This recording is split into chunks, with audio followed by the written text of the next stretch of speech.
प्रश्न है, हिंदी गद्य के विकास का संक्षेप इतिहास प्रस्तुत करें। उत्तर, सामान्य परिचय। गद्य का विकास। आधुनिक काल के पूर्व गद्य की अवस्था। आधुनिक काल के पूर्व हिंदी का अस्तित्व किस परिमाण और किस रूप में था, संक्षेप में इसका विचार कर लेना चाहिए। अब तक साहित्य की भाषा ब्रजभाषा ही रही है, जिसे सूचित करने की आवश्यकता नहीं है। अतः गद्य की पुरानी रचना तो थोड़ी सी मिलती है या ब्रजभाषा ही में। हिंदी पुस्तक की खोज में हठयोगी, ब्रह्मज्ञान आदि से संबंध रखने वाले कोई गोरखपंथी ग्रंथ मिले हैं, जिनका निर्माण काल संवत 1407 के आसपास है। किसी किसी पुस्तक में निर्माण काल दिया हुआ है। एक पुस्तक गद्य में भी है, जिसका लिखने वाला पुछिया कहिबा आदि प्रयोग के कारण राजपूताने का निवास जान पड़ता है। इस ग्रंथ का हम संवत 1411 के आसपास के ब्रजभाषा गद्य का मूल नमूना मान सकते हैं। थोड़ा सा अंश उद्घाटित किया जाता है।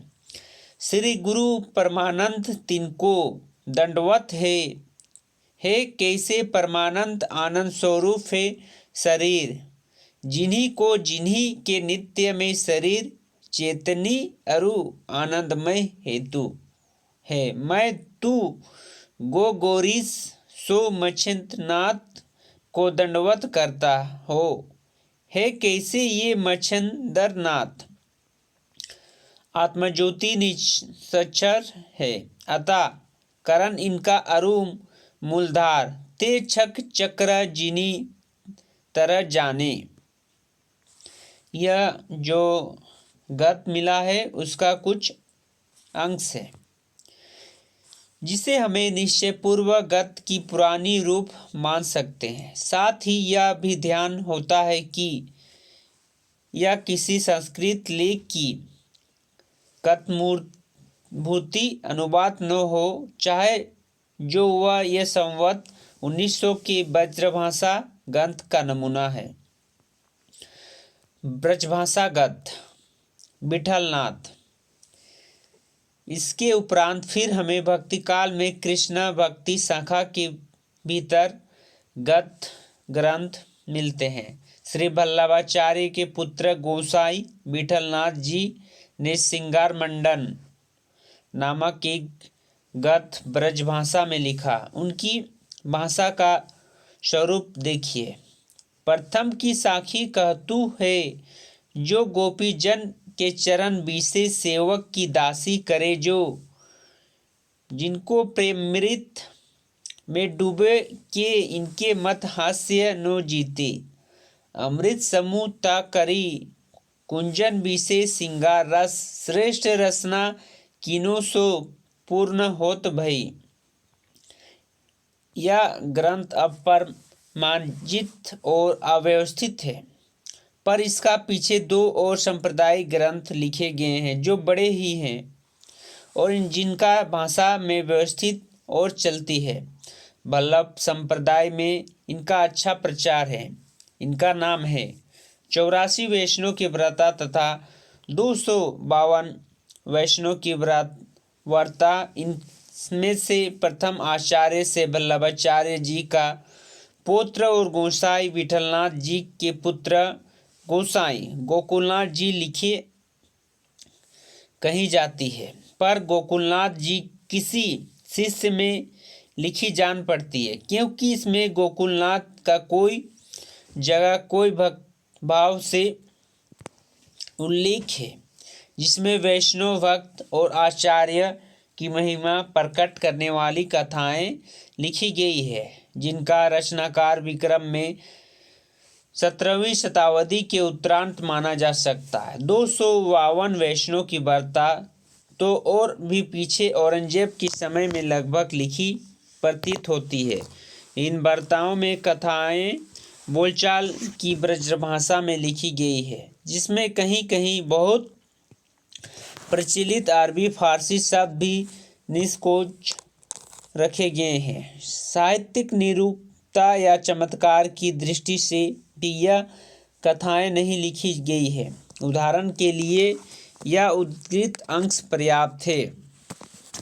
सो श्री नतगाम्रहतो हतो सो खंडन ब्राह्मण शास्त्रे पढ़ियो हतो जो जितने पृथ्वी पर मत है सबको खंडन कर तो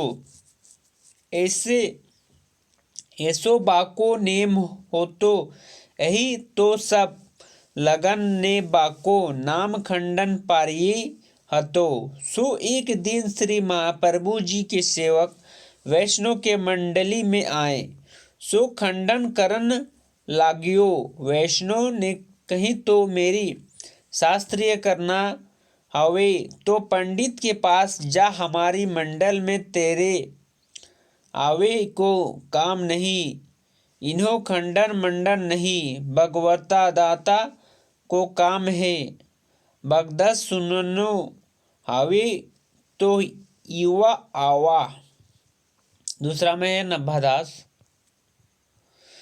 नभादास जी, जिन्होंने भी संवत 1660 के आसपास अष्टयाम नामक एक पुस्तक ब्रजभाषा में लिखी, जिसमें भगवान राम की दिनचर्या का वर्णन है। भाषा इस ढंग की है।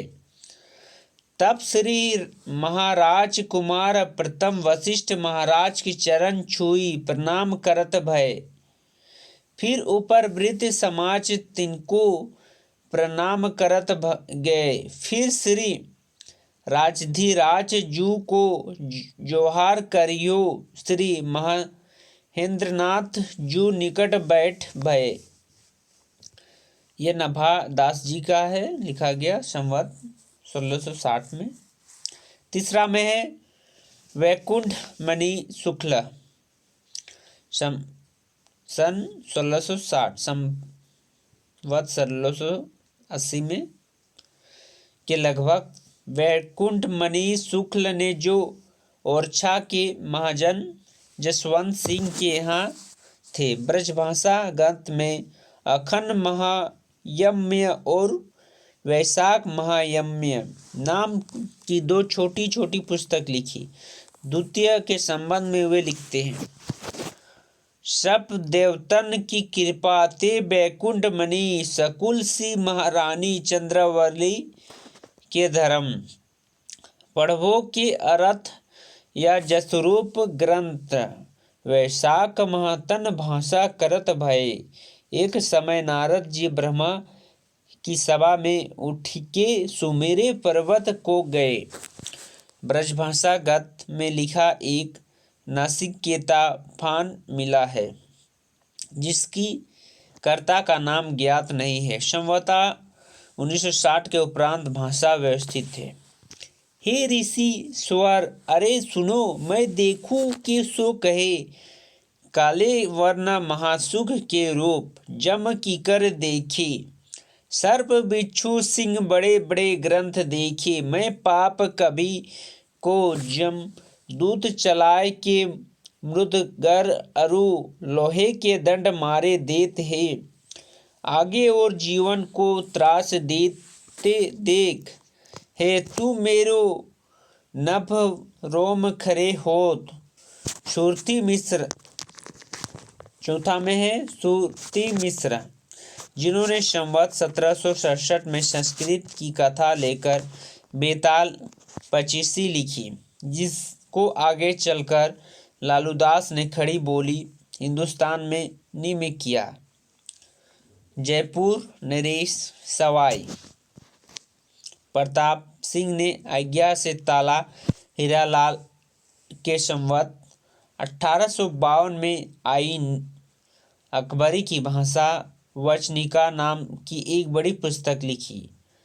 भाषा जिनकी बोलचाल की है, उसमें अरबी फारसी में कुछ बहुत चलते शब्द भी हैं। नमूने ये हैं, आपसे अब्दुल जल ग्रंथ को करता प्रभु को करी कि अकबर बादशाह की तारीफ लिखन को कसत करे है अरु कहे हैं या की बढ़ाई चेष्टा, अरु चमत्कार कहे तक लिखू, कहित जात नहीं, ताते या के प्रमा कर्म अरु भांति के दस्तूर और मानसूबा दुनिया में प्रकट भये ताकि सकेत लिखत हो। इस प्रकार की ब्रजभाषा गद्य में कुछ पुस्तकें इधर उधर पाई जाती है जिसमें गद्य का कोई विकास प्रकट नहीं होता है, साहित्य की रचना पद में ही होती है। गद्य का भी विकास यदि होता तो विक्रम की यह शताब्दी के आरंभ में भाषा संबंधित बड़ी विषम समस्याएं उपलब्ध न होती, जिसे धाड़की के साथ गद्य में लिखे बड़ी बोली ले ली गई है, जिसमें धड़ाके के साथ न ली जा सकती है। कुछ समय सोच विचार और वाद विवाद से जाता है और कुछ समय तक दो प्रकार की गद्य की धाराएं साथ साथ दौड़ती है। अतः भगवान ने यह भी एक अनुग्रह समझना चाहिए कि भाषा विलुप्त नहीं संगठित हुआ है और खड़ी बोली जो कभी अलग और कभी ब्रजभाषा की गोद में दिखाई पड़ जाती है, थी धीरे धीरे व्यवहार और सृष्टि होकर गद्य की नए मैदान में दौड़ पड़ी है। खड़ी बोली का गद्य देश के विभिन्न भागों में मुसलमानों के फैलाने तथा दिल्ली के दरबारी श्रेष्ठता के प्रचार के साथ दिल्ली की खड़ी बोली सृष्टि समुदाय में परस्पर व्यवहार की भाषा हो चली थी। खुसरो ने विक्रम के 14वीं शताब्दी में ही ब्रजभाषा के साथ साथ खालिस खड़ी बोली के कुछ पद और पहेलियाँ बनाई थी। औरंगजेब के समय से फारसी मिश्रित खड़ी बोली या रेख्ता में शायरी भी शुरू हो गई थी और इनका प्रचार फारसी पढ़े लिखे लोगों में बराबर बढ़ता गया। इसी प्रकार खड़ी बोली को लेकर उर्दू साहित्य खड़ा हुआ, जिसमें आगे चलकर विदेशी भाषा के शब्दों का मेल भी बराबर बढ़ता गया और जिसका अर्थ भी विदेशी होता गया। मुगल सम्राट में ध्वंस से भी खड़ी बोली फैलाने में सहायता पहुंची। दिल्ली, आगरा आदि पछाई शहरों में समृद्धि नष्ट हो चली थी और लखनऊ, पटना, मुर्शिदाबाद आदि कोई राजस्थानी चमक उठी। जिस प्रकार उड़ती हुई दिल्ली को छोड़कर मीर ईसा आदि अनेक उद्देश्य शायर पूरब की ओर आने लगे, उसी प्रकार उड़ती हुई दिल्ली को छोड़कर मीर ईसा आदि अनेक उर्दू शायर पूरब की ओर आने लगे। इसी प्रकार दिल्ली के आसपास के प्रदेशों में हिंदू व्यापारी जातियाँ अग्रवाली, खत्री आदि जीविका के लिए लखनऊ, फैजाबाद, प्रयाग, काशी, पटना आदि पूर्वी शहरों में फैलने लगी। उसके साथ साथ उनकी बोलचाल की भाषा खड़ी बोली भी चलती थी। यह सिद्ध बात है कि उपजाऊ और सुखी प्रदेशों के लोग व्यापार की उद्योगशील नहीं होते थे। अतः धीरे धीरे पूरब के शहरों में भी इन पश्चिमी व्यापारियों की प्रधानता हो चली थी। इस प्रकार बड़े शहरों के बाजार और व्यवहारिक भाषा की खड़ी बोली हुई। यह खड़ी बोली असली और स्वाभाविक भाषा थी। मौलवियों और मुसलियों की उतात मुल्ला नहीं, यह अपनी ठेठ रूप में बरकरार पछताई में आई जातियों के घरों में बोली जाती थी। अतः कुछ लोगों का यह समझना कि मुसलमानों की द्वारा ही खड़ी बोली अस्तित्व में आई और उनका मूल रूप उर्दू है, जिससे आधुनिक ग्रंथ की भाषा अरबी फारसी शब्द को निकलकर गढ़ ली गई है। शूद्र ब्रह्म या अज्ञान है। इस भ्रम के कारण यही है कि देश की परंपरागत साहित्य की जो संवत 1100 के पूर्व तक पद्मय की रहा भाषा ब्रज ही रही और खड़ी बोली वैसे ही एक कोने में पड़ी रही, जिससे और प्रांतों और बोलियां साहित्य या काव्य में उनकी का व्यवहार नहीं हुआ। पर किसी का साहित्य में व्यवहार न होना इस बात का प्रमाण नहीं है कि उस भाषा का अस्तित्व ही नहीं रहा। उर्दू का रूप प्राप्त होने के पहले भी खड़ी बोली अपनी देसी रूप में वर्तमान थी और अब भी बनी हुई है। साहित्य में कभी कभी कोई इसका व्यवहार कर देता था या दिखाया जा चुका है। भोज के समय से लेकर हमीर देव के साथ एक अपभ्रंश काव्य की जो परंपरा चलती रही है, उसके भीतर बोली के प्राचीन रूप की भी झलक उनके पदों में मिलती है, जिससे भला हुआ जू मारी बहिनी मयारी कंध अड़बिती बत्ती जाहिए जलू तो बिन बहाकत सोहे जूहिटल संकट संकट पायो देवक लेखिया कौन मिटाया। उनके उपरांत भक्तिकाल के आरंभ में निर्गुण धारा के संत कवि जिस प्रकार खड़ी बोली का व्यवहार अपने सदुकड़ी भाषा में किया करते थे, उनका उल्लेख भक्ति काल के भीतर हो चुका है।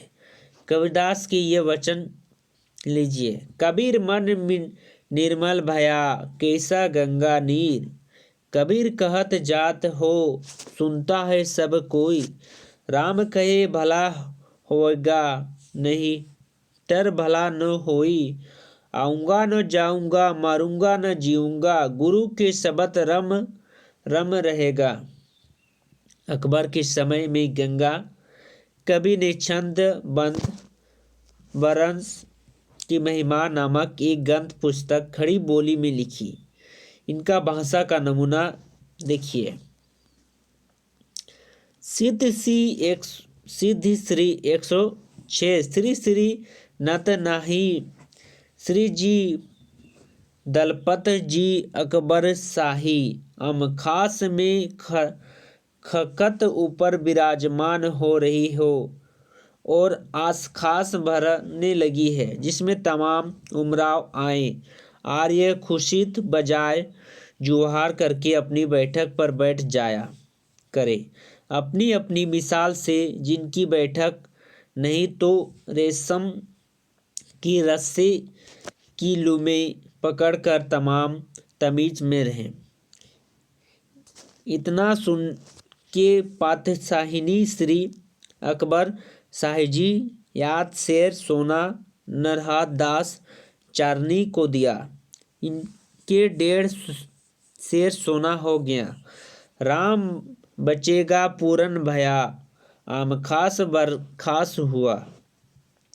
इस अवतरण से स्पष्ट लगता है कि अकबर और जहांगीर के समय में ही खड़ी बोली भिन्न भिन्न प्रदेशों के शिफ्ट आकार की व्यवहार में भाषा हो चली थी। यह भाषा उर्दू नहीं है कि इसमें ग्रंथ लिखे हो नहीं जाते। दिल्ली राजस्थान होने के कारण जब भी सृष्टि समाज के बीच इसका व्यवहार बढ़ा, तभी से इधर उधर कुछ पुस्तक इस भाषा में गद्य में लिखी जाने लगी। ये थे हमारा प्रश्न, हिंदी गद्य के विकास का संक्षेप इतिहास प्रस्तुत करें।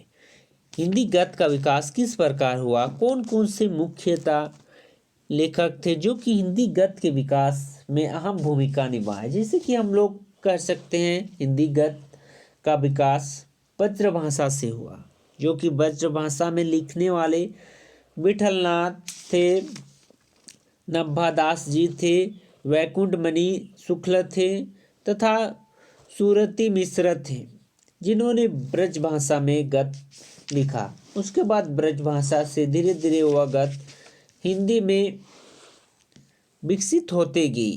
तो ये आपको बीए सेमेस्टर 2 में पूछ सकता है। बीए सेमेस्टर 2 कोर 4 में पूछ सकता है यह प्रश्न आपको, या आपको यह प्रश्न बाकी भी हिंदी की में पूछ सकता है, जैसे बीए, एमए तथा हिंदी से संबंधित कोई भी सवाल पूछते हैं तो आपको यह प्रश्न आने की संभावना है।